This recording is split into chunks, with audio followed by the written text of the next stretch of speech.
everybody, welcome to the Michael Finkley Show. I'm Michael Finkley. Today is Friday, August 21st, 2020. Y'all, we made it to Friday. I hope your week was awesome, productive, and now you get to chill. Let's just chill this weekend. I'm excited for the weekend. Y'all, I'm ready to just sleep in on Saturday and on Sunday, and yeah. Sleep. I love it. So just relax, chill out, do you, right? So if you have not already, please subscribe to our YouTube channel, The Michael Finkley Show, and ring that bell for notification, and we will send you an email stating that uploaded content is available. Y'all, it's Friday. Excuse me, y'all, it's Friday, y'all. It's Friday. I'm just so excited. On today's show, we have, well, before I get there, I'm having a good hair day. My hair is finally cooperating. It's down because I eventually want to get dreads, but I've been working on like the curl pattern of my hair for like a few months now. I think I have it down packed, but I'm having a great hair day. It's just, y'all see them curls? Y'all see it? Oh, I love it. Okay, back to this. So, if you have any advice as well for this, let me know. You know, I'm trying to get that body going. All right. So on today's show, we have Mr. Brian Donato with us, and I'm telling you, as I said before in the promo, he has an amazing story to tell. Fatherhood, career, his awesome YouTube show with his partner. It is amazing. Y'all stay tuned for this awesome interview. More to come. We'll be right back. Next, we chat with Brian Donato. We'll be right back. On the next Michael Finkley, Tuesday, we're chatting with Benedict College's Dr. Emmanuel Lalonde and also Mr. James Winfield about admissions, retention, life at Benedict College during COVID-19, and so much more. Don't you dare miss the next Michael Finkley Show. Hello, everybody. Welcome back to the Michael Finkley Show. Y'all, I tell you, we have another special guest in the building. All right. I got some special people that just love to be on the show and love to share their stories. And we have another special guest with us. And I'm telling you, it's a story like no other. It's full with, fatherhood and college and career, all that kind of good stuff rolled into one. Ladies and gentlemen, introducing Mr. Brian Donato. Brian. Hey, Michael, thanks for the great introduction there. Stop. You deserve it and more. How are you? I'm good. How's everything going with you? Good. No complaints at all. So, Brian, can you just tell our viewers a little bit more about you? Take us back to Jersey, in that time of you when you were growing up. Sure. So I was born outside of Philly, but I grew up in Mount Laurel, New Jersey. So I was always someone, even as a child, to prioritize just trying to learn like my own self-development. So I really stayed true to myself, even growing up, kind of stayed to myself too. So I think just growing up, really being dedicated to my own self-development, I think that really helped me as my career journey went along, as my life went along. So there's been a lot of different points in my life where I've kind of changed the direction from one thing to another. And even from a young age, like always prioritizing my self-development, always taking school seriously, at least from like age 12 to 18. So I think I've always been that way, just trying to be a better person. And I definitely hold true to those values still to this day too. Awesome. Wow. So in growing up also, did you have siblings or were you an only child? Yeah, my brother Rex, he's 2 years older than me. So he's 29 now. I'm 27. So yeah, I mean, me and Rex were close, and I was always big with family. So my two parents and Rex, I mean, us four were all close. And growing up, like school was always my thing, and then sports too. I didn't really play sports as much as I would have wanted to in hindsight, but just following sports and having like a sports mindset in terms of watching the game, playing sports. I think there's a lot of messages that correlate from sports to life, and I still use them to this day too. I love it. So you said also too that you took school very seriously. So did you I did. always know that you wanted to go to college? Yeah, to be honest, I took school seriously. At the same time, I wasn't one of those kids that woke up in the morning and just loved going to school. I mean, it was still a struggle for me. It was still a challenge, but I saw it as a sacrifice almost. When like sometimes you have to do something that might seem boring in the moment, because even if you like learning and stuff, every single class you're not going to enjoy. So you really have to have the mindset even through school. It's like you're not going to like everything about it. Sometimes you have to do something you might not enjoy to pretty much get to the point that you want to be and then go to where you want to go. So yeah, I really learned that at an early age, like 12, 13, where I'm like, look, this is my challenge in front of me, going to school, 9 to 3, Monday to Friday. So I might as well as I possibly can. Yeah, that's good. That's good. So are you a first generation student? No, no. Okay. Gotcha. So how was that process for you? Because I'm a big advocate when it comes to assisting Yeah. students for college. So how was that for you, that transition from high school to college? How was that for you? Yeah, I think I was, even though I had two parents that went to college, I was still almost lost, not really in terms of what to expect, but what I wanted from college. Hmm? Because I think I went in at age 18, like most people. Well, I wouldn't say most. I mean, people go to college at like every different stage in their life. But for me, I went at age 18 and I was really good at math. So I think sometimes people might think they're 18, let me just major in something that I'm really good at. But if you're not really passionate about it, then it's not going to stick. You're not really going to be studying and learning and focusing on it as much as you would like to your freshman year. So that's something that I had to learn where like I just majored in math because I was good at it, but I didn't really self-reflect that much at age 16, 17, 18 to figure out like what do I want to major in? What do I want to do 10 years from now? And honestly, like I think that's the one thing that the education system and even colleges they need to improve on because look, I mean, figuring out what you want to do is a long process, and you shouldn't be expected at age 18 to just know what direction you want to go.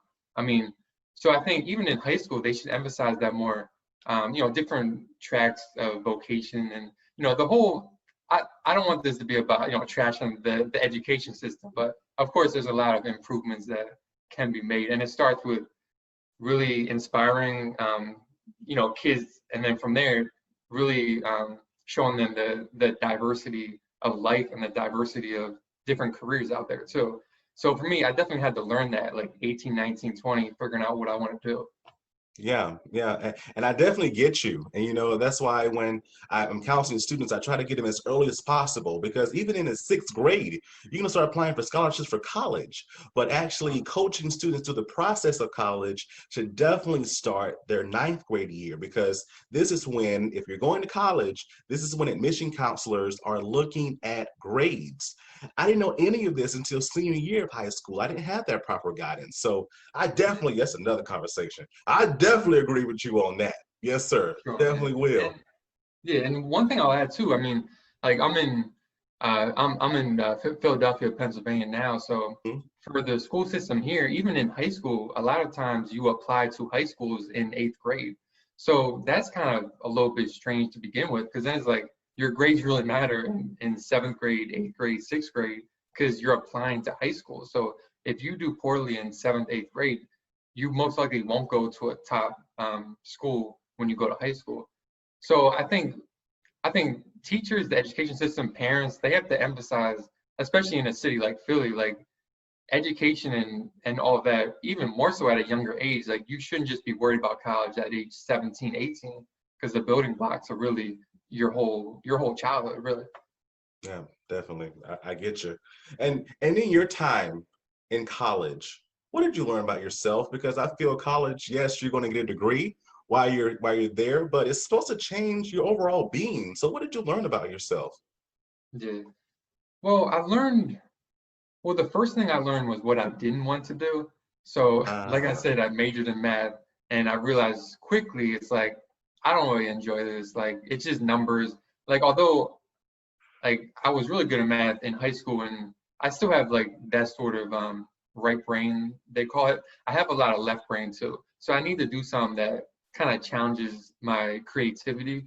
And math, and even I switched majors to economics during my first year. Even that wasn't really my thing totally too, because it was just too dull. So I really learned, like, I didn't want to do something like that. I needed something that involved people and involved me kind of challenging myself to think outside of the box.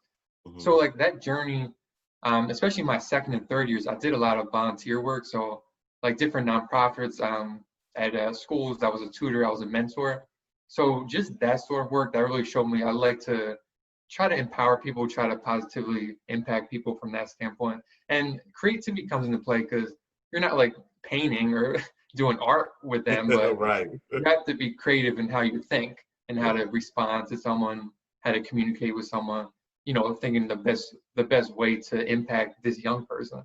So Yeah. I felt like that was a big strength of mine, just due to my personality. So that's one thing I learned in college. Like I need to do something that is really shining my creativity, my open-mindedness, and I can help people through it really.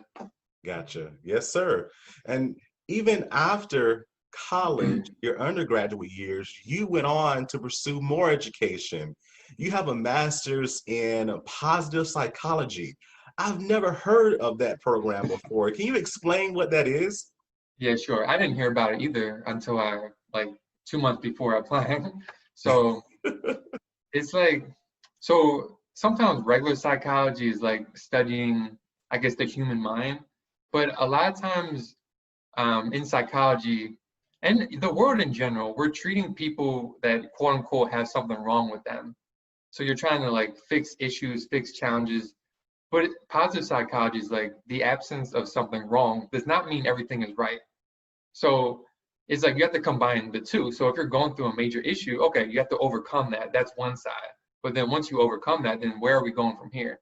So positive psychology is like what positive psychology is not always thinking positively, it's more thinking in a positive way. So like what are your goals? Where do you want to go? How are you going to achieve meaning in your life? How are you going to be happy? How are you going to be fulfilled from the inside out? So a lot of the coursework was kind of tied in with that, like being mindful. Even like life coaching is kind of tied in with that because you're helping people achieve their goals while overcoming their adversity too.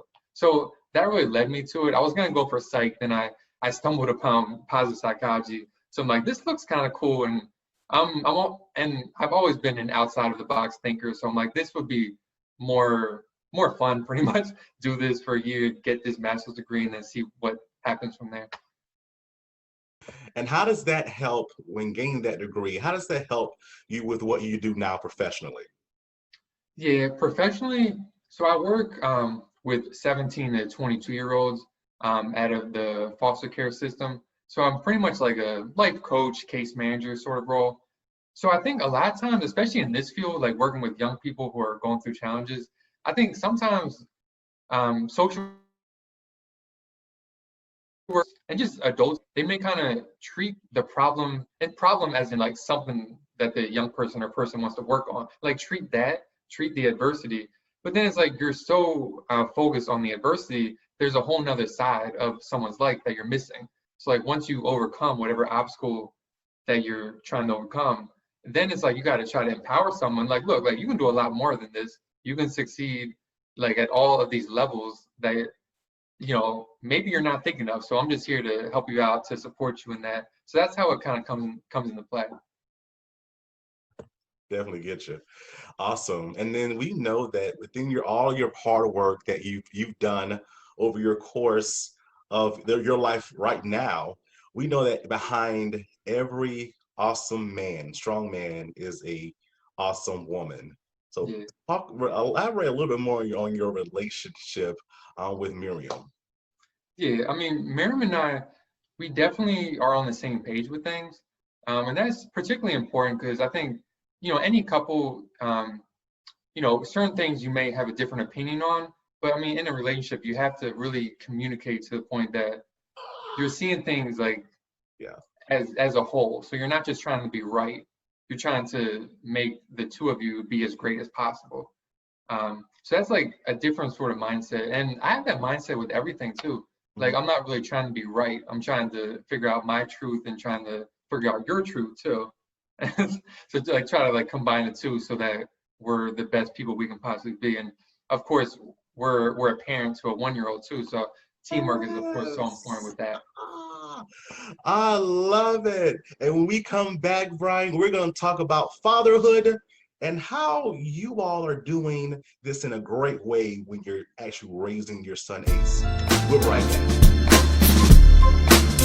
Coming up, Brian gives us insight on fatherhood. We'll be right back. The Finkley Experience is an education and consulting firm that specializes in first-generation education. We assist parents and their students with the college process. We train school administrators, and we also partner with colleges and universities to assist with their first-generation population. To learn more about our consulting firm and to purchase our book and workbook, please visit our website at thefinkleyexperience.com.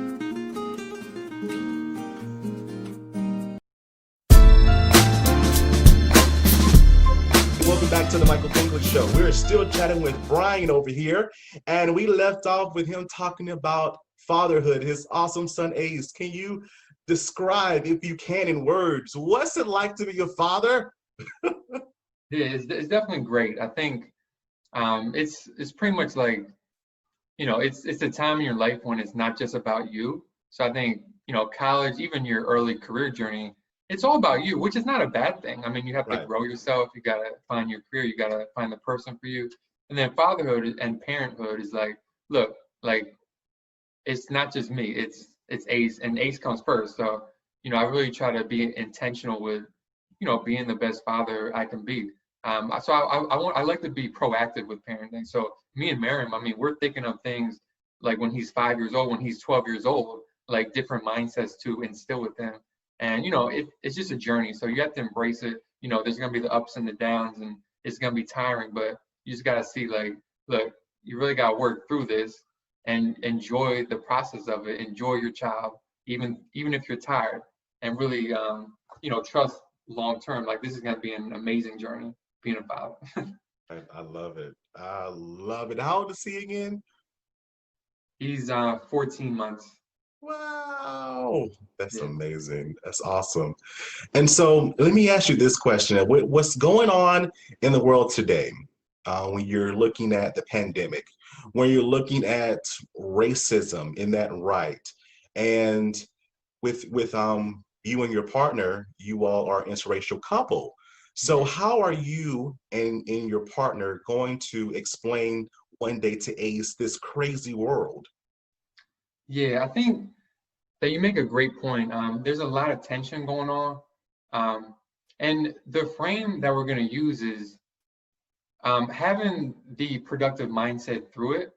So I think a lot of people, they misinterpret what positivity is. Mhm. And Merriman and I, we talk about this on our channel where we kind of go deep into positivity. So it ties in with this because positivity is like you're looking at the reality of the situation at hand. So we don't want Ace to have fake positivity, and us, we're not really seeing everything that's going on. But then once we see everything that's going on, it's like, okay, where do we go from here? Right. Like, how can we create positive change? How can we try to influence people? So yeah, I really look at it from that frame of mind. And also, I always think of things like me being into positive psychology, like me and Miriam, we think about what we want, not what we don't want. So we focus on like what we want for Ace to do as opposed to avoiding. So of course, like, being racist and racism, that's like a hot topic right now. Yeah. So I was thinking like, what's the opposite of being racist? And it's like being an open-minded person, I think. So that's like the character trait that's like, I think, in direct opposition to racist or being sexist or, any word like that. So with Ace, like, we're really gonna raise him to be open-minded.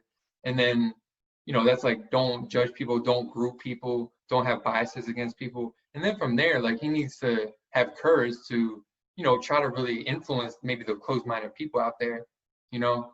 So I think combining that, like, courage to overcome maybe people being that way towards you, and then courage to kind of stand up for people and being open-minded, you can lead by example there. So we definitely keep like everything that's going on in the world in mind, just in terms of like making him as courageous as possible, as open-minded as possible. So that's a really important thing for us.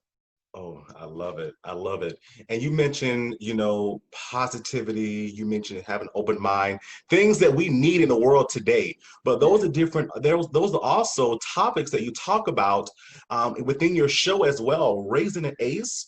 And you talk about, again, being humble, confidence, responsibility equals power. Where do these concepts come from, and how did this channel even start? That's a good point. So I mean, it originally started honestly growing up. Like I've always been into self-development. So it's like from me personally, I think a lot of times how you raise your child is how you raise yourself. So I've always kept in mind like how can I be these character traits, Yeah. and even positive psychology. I'm kind of through the YouTube channel. I'm combining positive psychology and parenting. So every video is like, look, what character trait do we want Ace to manifest, and then how can we get there? Because I think a lot of times like quote unquote bad behaviors or like negative character traits, a lot of times parents they focus too much on that when like look, don't focus on your child being mean, focus on making them as loving and as kind as possible. So it's like focus on what you want, not what you don't want.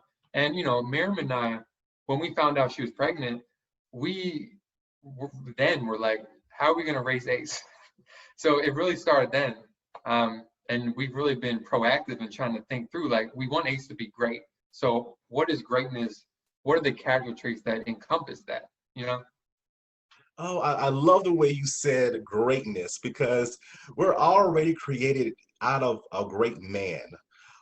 But our goal in life is to aim for greatness. I'm so glad you said that. And the topics that you all have are surrounding your son Ace, but can these topics actually transfer into Yeah, actual lessons for adults? for sure. Yeah. And I was conscious of that. So even a lot of the concepts we do, although Ace is 1 years old now, very few are for a baby. And we say that a lot. It's like, look, this concept is not really applicable right now for Ace, but when he gets older, he's got to understand this. So, like, one example is one of our videos was like how to raise a joyful child. So, Yeah. how to be happy. And Mhm. I think a lot of parents and people get happiness confused when they chase kind of like pleasure in their life and short-term happiness. When for Ace, for example, we really want to prioritize long-term happiness, which comes from like being authentic to yourself, finding meaning in your life, overcoming your adversity. There's a quote I like from David Goggins. He's a former Navy SEAL. He said his happiness comes from the suffering on his journey and knowing that he never quit through it. So a lot of happiness comes from your pain. So that's just one example when like we talk about really deep concepts that I think everyone could benefit from hearing. I love it. I love it. Just the positivity just dripping through the screen, Brian. I love it. And so because we're in a positive mindset right now, in a positive state, what is your encouraging word to the world right now? Because we're just going through it, right? We had a pandemic. There was somewhat of a depression during this time as well. There are riots happening. We have an election that's going to happen in a few months. So what is your word of positivity today? Hmm. Wow. Yeah. I mean, of course, there's so much going on. I think people have to realize that adversity is a constant in life. There will never be a time in your life that the world is just calm or yourself is calm. There's always going to be obstacles. And our last video on our channel was maintaining your inner peace. And I think that's so important right now. Yeah. Yes, that's so important because I think there's so much pressure even to get mad at someone or to really have your inner peace disrupted to where your emotions are kind of controlling you and you're not kind of taking responsibility for your inner peace or you're not really on point from a emotional and a mental standpoint. So some of that is self-care too, being conscious of like how you're feeling. And with inner peace too, I want to emphasize this. Having inner peace does not mean like you're not going through tension inside. Yeah. So a lot of times it's like accepting your authentic emotions inside of you. So if you're mourning, if you're feeling sad, we want to validate that with these. But it's more so you want to deflect all the negative energies coming towards you from other people, from the media, from the news.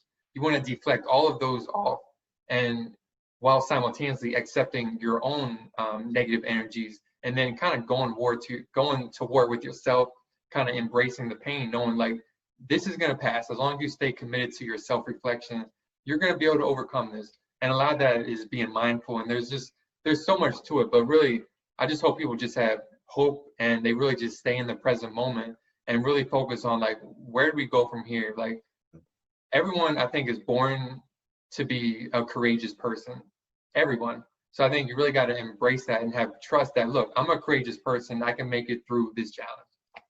Definitely, we sure can. We definitely can. And as you were talking, it brought me back to just recognizing if things are not going the way you want them to. If we don't recognize them first, how can we fix them? How can we fix them? So we have to acknowledge it and then go on through the process in that right. Thank you. How can they find you on social media? Sure. So on Facebook and on LinkedIn, I'm just Brian Donato. On YouTube, Brian Donato is my main channel too. I'm also on Twitter and Instagram, but to be honest, just go on LinkedIn. You can kind of find that through there because I'm actually I don't really post much on that. So really LinkedIn and Facebook are the main two. I also have a blog where I write like psychology concepts. A lot of my videos I post portions on my blog too. So that's sobeit32.com. So you can find me there, and I'm open to connecting with people. If you have any feedback, or if you're going through a challenge and you're watching this, honestly, I love to kind of share my perspective with people. I'm not saying I'm right, but it's sometimes just hearing a perspective from someone can help. So if you're feeling down, if you're going through a challenge, and you want a perspective on something, feel free to contact me on Facebook or on LinkedIn, and I'll respond. I love it. And y'all, his information is in the description below. Brian, thank you so much for being on and sharing your story and your encouraging words. Thank you, thank you, thank you. Thanks so much for having me.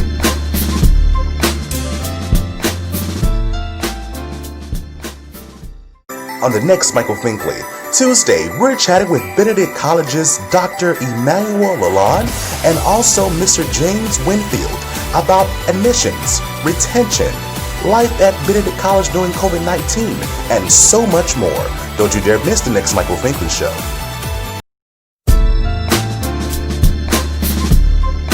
Hello everybody, welcome back. Did you enjoy the show today? Did you? Let's leave those comments below. All right. Thank you, Brian, for being on. I tell you, it was amazing interviewing you. I just love people that are positive, that just have that positive aura about themselves. And I tell you, he's one of them. So Brian, thank you so much for being on. Thank you, thank you, thank you. And I promise you will be back because I know you have more to say, more to give, and more to share. Thank you again. So Tuesday, we're coming at you with a brand new show. And I'm telling you, Benedict College is in the house. All right, Benedict College is in the house. We have the VP of Enrollment Management, Dr. Emmanuel Lalonde, with us. And then we also have the Director of Student Retention as well, Mr. James Winfield. I'm telling you, they're going to lay it all down on the line. What is going on at Benedict College? All right, awesomeness, right? And they're going to just tell us everything that's happening and just give us an insight on what's actually happening during COVID-19. How are they handling this? All right. Thank you in advance, guys. I'm really excited to chat with you. If you have not already, please subscribe to our YouTube channel and ring that bell for notification, and you will receive an email from us saying, hey, there's new content uploaded. And if you'd love to be a guest on the Michael Finkley Show, please email us at michael@finkleyexperience.com. Thank you so much for watching, y'all. We'll see you next time. Have a good one.